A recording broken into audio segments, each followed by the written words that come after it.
હોસ્પિટલનું રજીસ્ટ્રેશનની સાથે સાથે જે સ્ટાફની ભરતી કરવાની હોય એ ટ્રેન્ડ ભણેલો ગણેલો સ્ટાફ હોવો જોઈએ. મેં જે રજૂઆત કરી એ રજૂઆતનો હેતુ એ હતો કે જૂની હોસ્પિટલો હોય અને વર્ષોથી 25 કે 20 વર્ષથી એ હોસ્પિટલની અંદર લોકો કામ કરતા હોય.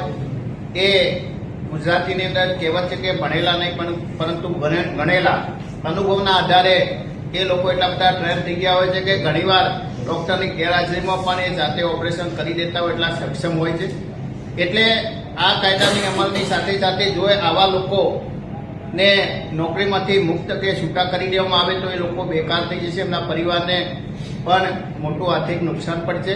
એના માટે મેં રજૂઆત કરી છે કે જે આવા લોકો હોય એના માટે સરકારે કોઈ ટ્રેનિંગ કે કોઈ સર્ટિફિકેટ કોર્સ કે પ્રેક્ટિકલ પરીક્ષાના આધારે એમને એવું પ્રમાણપત્ર આપવું જોઈએ કે એ ત્યાં નોકરી એમની કાયમ રહે અને એમને રોજગારી મળી રહે.